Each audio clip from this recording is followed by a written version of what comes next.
चंडीगढ़ सचिवालय में पंजाब के राज्यपाल और चंडीगढ़ के प्रशासक बनवारी लाल पुरोहित ने अहम बैठक की, जिसमें सीएम मनोहर लाल और पंजाब के मंत्री अनमोल गगन मान भी शामिल हुए। सीएम मनोहर लाल ने सुझाव दिया कि जीरकपुर को पिंजौर कालका तक मेट्रो से जोड़ें। साथ ही उन्होंने कहा कि पंजाब से भी पिंजौर कालका तक जोड़ने का भी काम करें। सीएम ने कहा कि मेट्रो के पहले फेज में पंजाब हरियाणा सचिवालय, विधानसभा, हाईकोर्ट, एयरपोर्ट जैसे महत्वपूर्ण स्थानों को जोड़ा जाए। एयरपोर्ट की कनेक्टिविटी को बेहतर और सुगम करने का ही मेट्रो का लक्ष्य है।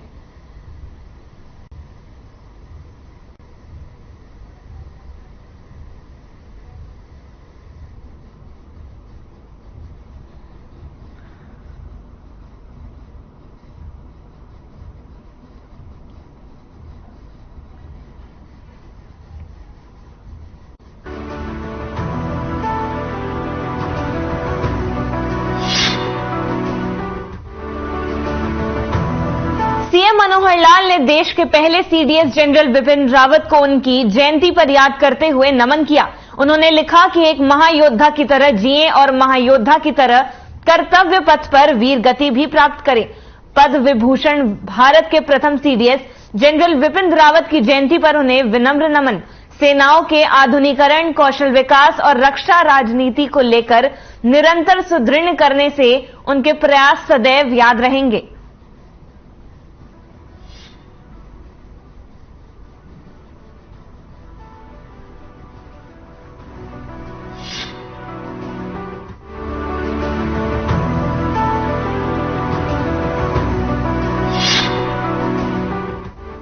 विधानसभा स्पीकर ज्ञानचंद गुप्ता ने प्रेस वार्ता की, जिसमें उन्होंने विधानसभा के दूसरे सत्र की जानकारी दी। उन्होंने कहा कि शुक्रवार से विधानसभा के बजट सत्र का दूसरा चरण शुरू होने जा रहा है। 20 से 22 बजट पर चर्चा होगी। आगे उन्होंने कहा कि 5 बिल सरकार की ओर से दिए गए। बजट स्टडी के जरिए 8 कमेटियों का भी गठन किया गया। दूसरे दौर के लिए तारंकित 339 सवाल आए हैं।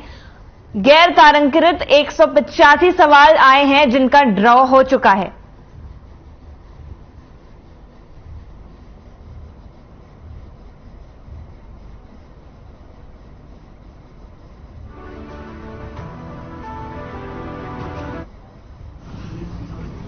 जो हमारा बजट सत्र पहले 21 फरवरी को शुरू हुआ था, 20 फरवरी को शुरू हुआ था और 23 फरवरी तक कार्य करने के पश्चात ये अवकाश पीरियड जो हमने कहा था कि जिसके अंदर हमने 8 स्टैंडिंग कमेटीज का गठन किया था, उन 8 स्टैंडिंग कमेटीज के गठन के पश्चात हमने अपने माननीय विधायकों के लिए एक बजट पर प्रशिक्षण कार्यक्रम का भी आयोजन किया। 6 मार्च को प्रशिक्षण कार्यक्रम हमने रखा था, जिसके अंदर प्राइड की जो एक बहुत अनुभवी टीम उसके अंदर आई थी और बहुत सारे जो हमारे विधायक हैं, माननीय विधायक, उस प्रशिक्षण कार्यक्रम में शामिल हुए थे।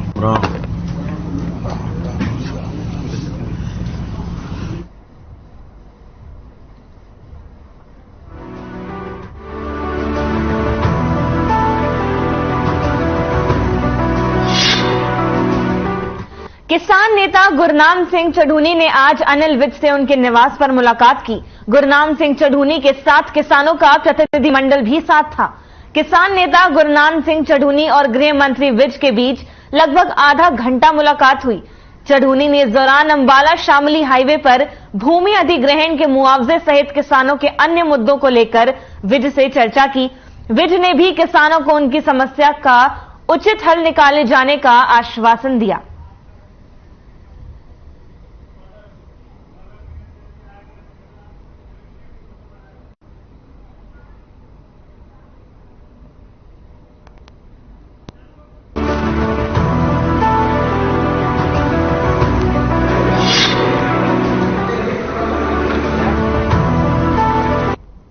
अंबाला पुलिस ने बिजली की तारों को चोरी करने वाले एक गिरोह का पर्दाफाश किया है। ये गिरोह लंबे समय से बिजली की तार चोरी कर रहा था, जिसके लिए खास टीम का गठन कर पुलिस ने गिरफ्तार किया, जिसके बाद 9 आरोपियों को मौके पर गिरफ्तार कर लिया, जिनमें से 3 आरोपी बिजली की तारें लगाने का ही काम करते थे। पुलिस ने सभी को 3 दिन की रिमांड पर लेकर पूछताछ भी की। पूछताछ में पता चला कि सभी आरोपी अंबाला के ही रहने वाले हैं। ये लोग अब तक 27 वारदातों को अंजाम दे चुके हैं और आरोपियों से अंबाला पुलिस ने 50 mm की 2 क्विंटल तार और 30 mm की 2 क्विंटल तार बरामद भी की। इसके साथ ही 3 किलो तांबे की तार भी बरामद की गई है।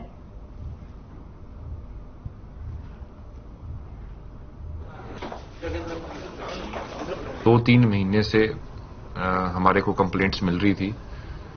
इसी के ऊपर हमने एक खास टीम का गठन किया था। Inspector CIA 1 incharge inspector Harjinder के नेतृत्व में।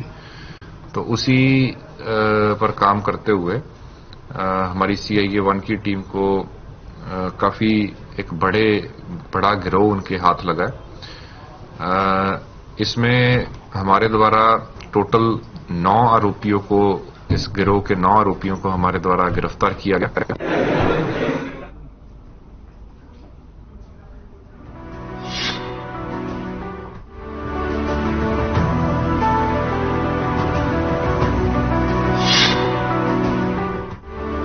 खबर अंबाला से है, जहां छावनी में देर रात पूर्व सैनिक सुरेंद्र ने फांसी लगाकर आत्महत्या कर ली। उसके परिवार के साथ झगड़ा भी चल रहा था और कुछ साल पहले उसकी बेटी की मौत हो गई थी, जिसके बाद से उसे शराब की लत लग गई। इसकी सूचना पड़ोसियों ने पुलिस को दी। पुलिस को शव के पास कोई सुसाइड नोट भी नहीं मिला। पुलिस शव को पोस्टमार्टम के लिए भेज दी और साथ ही आगे की कार्रवाई में जुट चुकी है।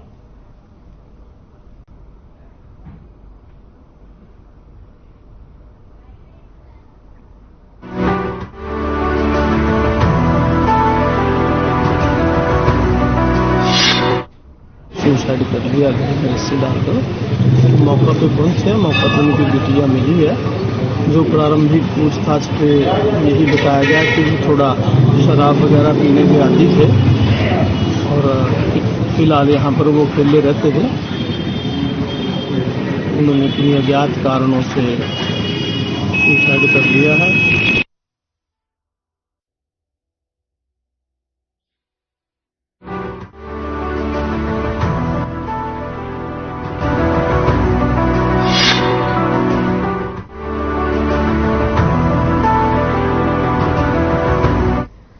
हरियाणा के यमुनानगर में 2 अप्रैल को कांग्रेस आपके द्वार कार्यक्रम का आयोजन करने जा रहा है। इसी को लेकर यमुनानगर प्रदेश सरकार अध्यक्ष चौधरी उदय भान ने मीडिया से बातचीत की। ये 7वां विपक्ष आपके समक्ष कार्यक्रम होगा, जिसमें पार्टी के सभी विधायक, प्रदेश प्रभारी व पूर्व प्रधानमंत्री मंच पर मौजूद रहेंगे। इस दौरान लोगों की समस्याओं का भी निवारण किया जाएगा।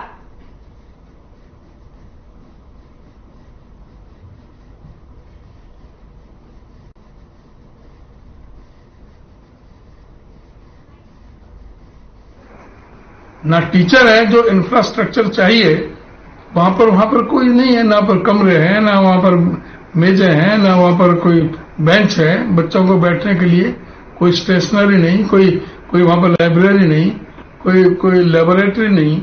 कहीं पर जो संसाधन चाहिए वो तो वहां पर है नहीं किसी भी तरह के, और स्कूलों को बंद कर रहे हैं। इन्होंने 8 साल में अभी 500 स्कूल, 498 स्कूल बंद किए हैं।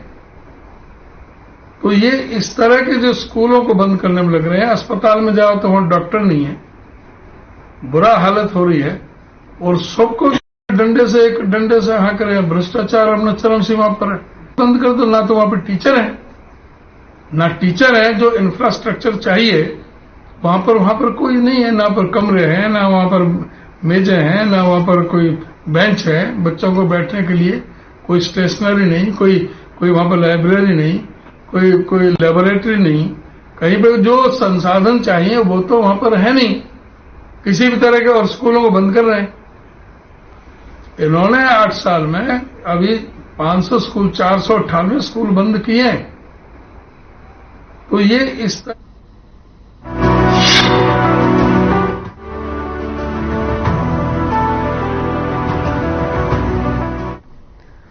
खबर अंबाला से है, जहां पुलिस इन दिनों काफी एक्शन मोड में दिखाई दे रही है।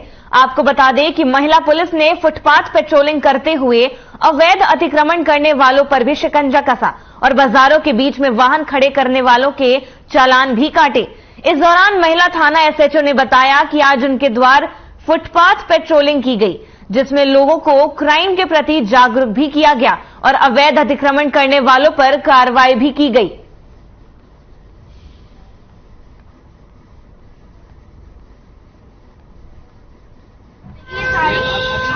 हमारे द्वारा फुट पेट्रोलिंग की गई है, जिसमें जो भी हम कपड़ा मार्केट में आए हुए हैं, जहाँ पे जो भी दुकानों के साथ बाहर सामान निकाल लेते हैं, जिससे सड़कों पे काफी भीड़ हो जाती है, लोगों को आने जाने में दिक्कत होती है, वो चीजें हटवाई गई हैं और लोगों को जागरूक किया गया है। क्राइम के बारे में भी आप अपने सावधान रहें और लोगों को बताएं भी किस तरह यहाँ से आते हैं जाते हैं, लोग आपकी कोई जेब काट लेता है या कुछ ऐसा काम करता है तो उससे आप सचेत रहें।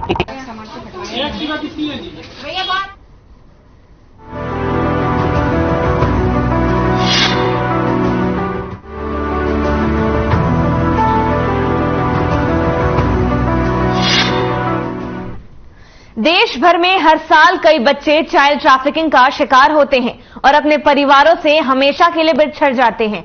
वहीं इन बच्चों को उनके परिवारों से मिलाने का काम चाइल्ड हेल्पलाइन की ओर से किया जाता है। ऐसे में एक बच्चे को अंबाला सीडब्ल्यूसी ने उसके परिवार से मिलवाने का काम किया। जानकारी के मुताबिक 14 वर्षीय मनीष अपने परिजनों के साथ सेवा गांव में रहता था और खेलते खेलते वे अपने घर से पैदल रेलवे स्टेशन की तरफ चला गया और वहां ट्रेन में चढ़ गया, जिसके बाद उसे अंबाला रेलवे चाइल्ड लाइन ने रेस्क्यू किया। अंबाला सीडब्ल्यूसी और यमुनानगर क्राइम ब्रांच ने मिलकर इस बच्चे के परिजनों का पता लगाया और मनीष को उसके परिजनों के हाथों सौंप दिया। वहीं मीडिया से रूबरू होते हुए बच्चे ने अपनी आप बीती भी बताई और बच्चों के परिजनों ने भी सीडब्ल्यूसी का धन्यवाद किया।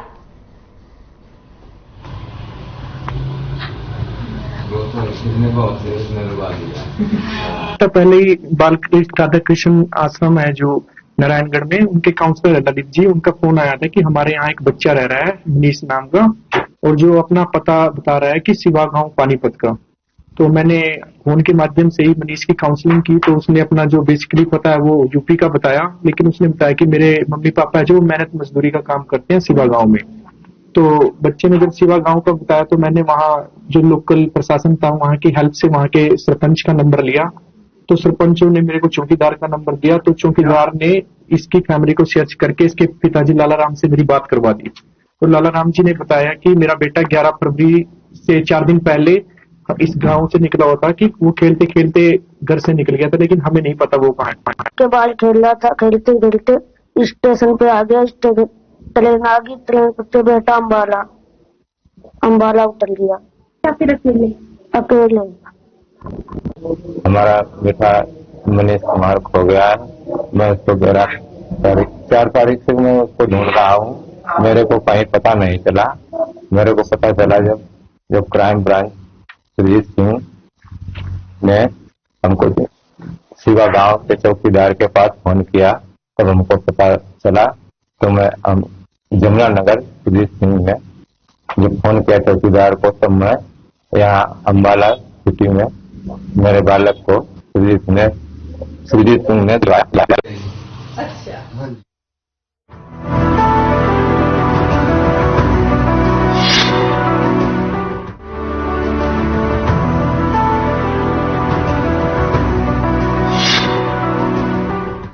हरियाणा के सरकारी स्कूलों के विद्यार्थियों को निःशुल्क किताबें दी जाती हैं, लेकिन ये किताबें पहली सेमेस्टर समाप्त होने के बाद मिलती हैं, जिसकी वजह से बच्चे अपनी पढ़ाई पूरी नहीं कर पाते।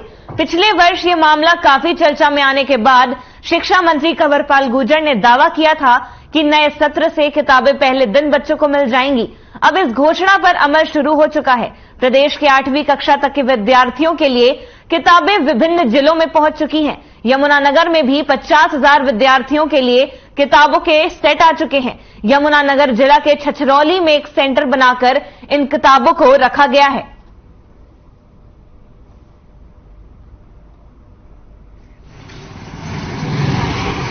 अब की बार हरियाणा सरकार ने किताबें समय से पहले हमारे पास पहुंची है और सभी बच्चे हमारे लिए भी बहुत खुशी की बात है और बच्चों के लिए भी एक उत्साह की बात है और उनके लिए उसकी बात है, संतुष्टि की बात है कि सभी बच्चों को समय से पहले किताबें मिल जाएंगी। जैसे ही नया सेशन शुरू होगा बच्चे नई किताबों से पढ़ेंगे।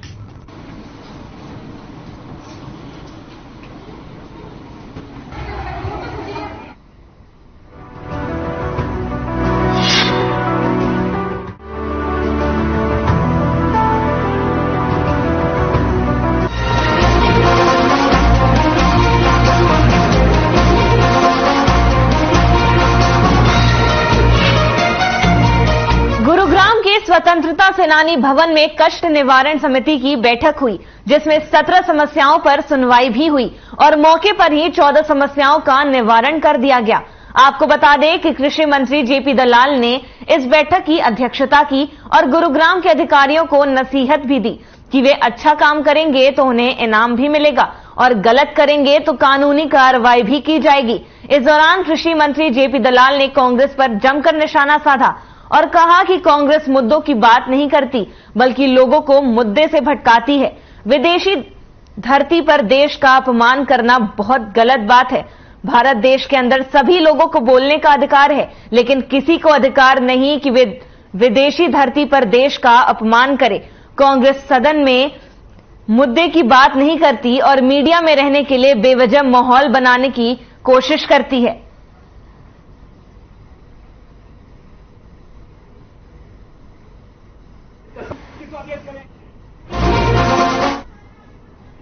इसमें 17 परिवार थे, जिनमें से 14 का हमने निवारण किया है, 3 को पेंडिंग 14 है।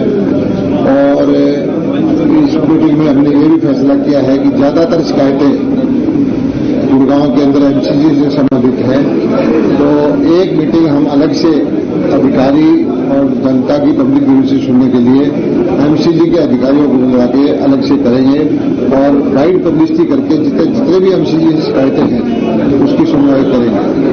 दूसरा, हमारे जो ग्रीनसीज कमेटी के सदस्य हैं उनको भी ज्यादा पार्टिसिपेशन के लिए एक मीटिंग उनके साथ भी अगली मीटिंग से पहले करेंगे और हमारा मकसद ये है कि जितनी भी जनता की समस्याएं हैं राइडर स्टॉप हो, ज्यादा से ज्यादा जो हमारे जनता की समस्याओं का समाधान हो। गुरुग्राम के स्वतंत्रता सेनानी जिला परिषद हॉल में आज कष्ट निवारण समिति की बैठक हुई। बैठक में 17 शिकायतें रखी गई। तमाम अधिकारी मौके पर मौजूद रहे। हरियाणा के कृषि मंत्री जेपी दलाल ने ये बैठक ली और ऐसे में 14 शिकायतों को मौके पर ही निपटा दिया गया। वहीं अधिकारियों को नसीहत भी दी कि अगर अधिकारी सही काम करते हैं तो उनको इनाम दिया जाएगा, अन्यथा उन पर कार्रवाई की जाएगी। वहीं कांग्रेस पर निशाना साधते हुए जेपी दलाल ने कहा कि कांग्रेस विदेशी धरती पर जाकर भारत का अपमान न करे। कांग्रेस मीडिया में बने रहने के लिए इस तरह के बयान जारी करती है। गुरुग्राम से हर खबर हरियाणा के लिए विजेंद्र कुमार।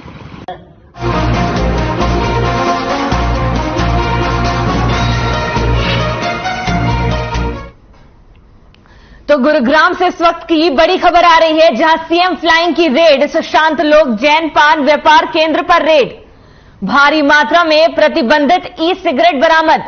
सीएम फ्लाइंग और पुलिस अधिकारी भी रहे मौजूद। तो इस वक्त की बड़ी खबर हम आपको गुरुग्राम से बता रहे हैं, जहां सीएम फ्लाइंग की रेड देखने को मिली। सुशांत लोक जैन पान व्यापार केंद्र पर रेड। भारी मात्रा में प्रतिबंधित ई सिगरेट बरामद। वहीं सीएम फ्लाइंग और पुलिस अधिकारी भी मौके पर रहे मौजूद। तो इस वक्त की बड़ी खबर हम आपको गुरुग्राम से बता रहे हैं, जहां सीएम फ्लाइंग की रेड। सुशांत लोक भवन जैन पान व्यापार केंद्र पर रेड। भारी मात्रा में प्रतिबंधित ई सिगरेट भी हुई बरामद। तो मौके पर सीएम फ्लाइंग और पुलिस अधिकारी भी रहे मौजूद। तो इस वक्त की बड़ी खबर हम आपको गुरुग्राम से बता रहे हैं, जहां सीएम फ्लाइंग की रेड देखने को मिली। तस्वीरें आपको सीधा गुरुग्राम से दिखा रहे हैं, जहां सुशांत लोक जैन पान व्यापार केंद्र पर रेड देखने को मिली। सीएम फ्लाइंग और पुलिस अधिकारी भी मौके पर मौजूद रहे। तो भारी मात्रा में प्रतिबंधित ई सिगरेट बरामद हुई है।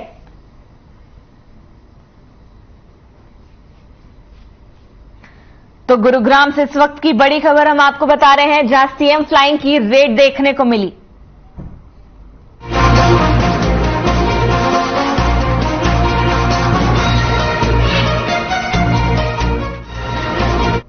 खबर पुंडरी से है, जहां गांव रसीना के किसान महेंद्र सिंह को प्रगतिशील किसान सम्मान से सम्मानित किया गया। ये सम्मान उन्हें खुद मुख्यमंत्री ने दिया। इसके साथ ही महेंद्र सिंह को 1 लाख की नगद राशि भी प्रदान की गई। सम्मान को पाकर महेंद्र सिंह ने बताया कि सरकार की फसलों के बदलाव की नीति को अपनाने में मैं अपनी आय को बढ़ाकर रखता हूं। प्रधानमंत्री द्वारा किसानों की आय दोगुनी करने की योजनाओं पर हरियाणा सरकार पर्याप्त प्रयास भी कर रही है।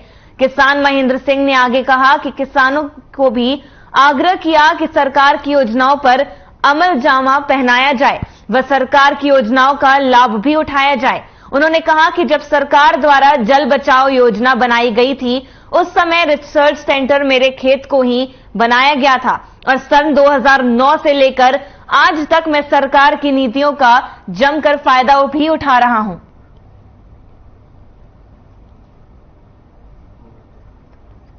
प्रगतिशील किसान का अपने मुख्यमंत्री ने जो योजना बनाई थी, ये प्रगतिशील का योजना ऐसी नहीं है। मुख्यमंत्री ने बनाई है कि जो अपने ब्लॉक में, डिस्ट्रिक्ट में, हरियाणा स्तर पर जो प्रगतिशील किसान है, उनका सपना है मुख्यमंत्री का। जैसे एक प्रगतिशील किसान ने आगे ही 15, 20, 100 फार्मर प्रगतिशील बनाने हैं, उनको अपने फील्ड में चीज दिखानी है।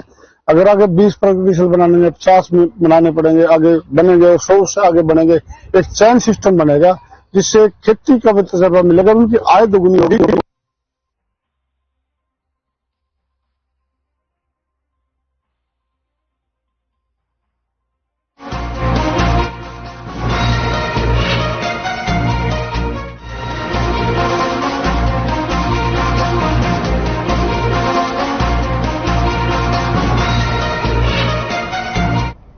तो इस वक्त की बड़ी खबर हम आपको झज्जर से बता रहे हैं, जहां विशाल मेगा मार्ट में चोरी, 2,68,000 की हुई चोरी। देर रात चोरों ने दिया वारदात को अंजाम, छत पर बने जाल को तोड़कर। तो इस वक्त की बड़ी खबर हम आपको झज्जर से बता रहे हैं, जहां विशाल मेगा मार्ट में 2,68,000 की हुई चोरी। देर रात चोरों ने दिया वारदात को अंजाम, छत पर बने जाल को तोड़कर मार्ट में घुसे चोर। गले में रखे पैसों के लिए की चोरी, सीसीटीवी में कैद हुई तस्वीरें। मामला दर्ज कर जांच में जुटी पुलिस। तो इस वक्त की बड़ी खबर हम आपको झज्जर से बता रहे हैं, जहां विशाल मेगा मार्ट में चोरी।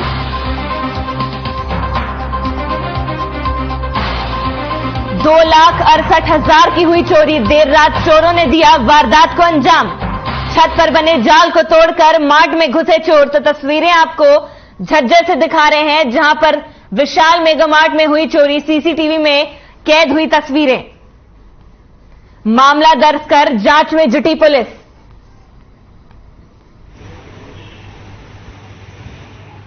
ये हमने शोरूम कर रखा है जी भगत सिंह चौक पे, विशाल मेगा मार्ट, जो अभी नाम चेंज हुआ है डिगजेट के नाम से।